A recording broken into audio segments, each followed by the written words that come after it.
Hi, this is Yolanda Van Veen, and in this segment we're going to talk about how to make flower arrangements. Now, flower arrangements come in all shapes and sizes, and there's many different ways that you can organize or arrange your flowers. I have a rule of thumb. I always let the vase dictate how I'm going to arrange the flowers, because if you have a really small vase, you don't want to have big flowers in it. If you have a large vase, you don't want small flowers in it.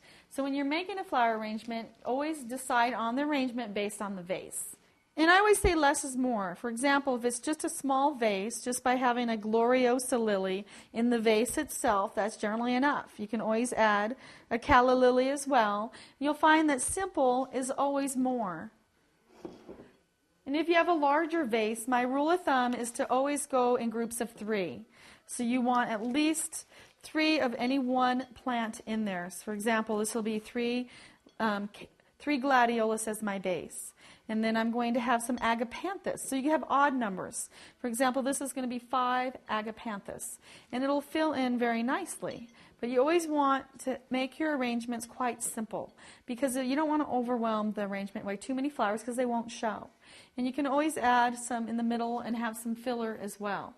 And you will find even you can always add things like peacock feathers to your arrangements too, and it'll add lots of color and a lot of interest.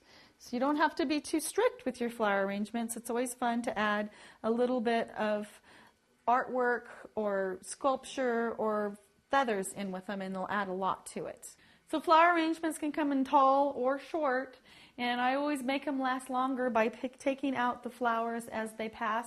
And if the other flowers still look good, you can always add new flowers to your arrangement, and that way you won't waste the flowers. And my trick, always cut the stems and add fresh water every few days, and you'll find that your flowers will last so much longer. So you don't have to be a florist, and you don't have to have your own nursery to enjoy your own flowers in your home.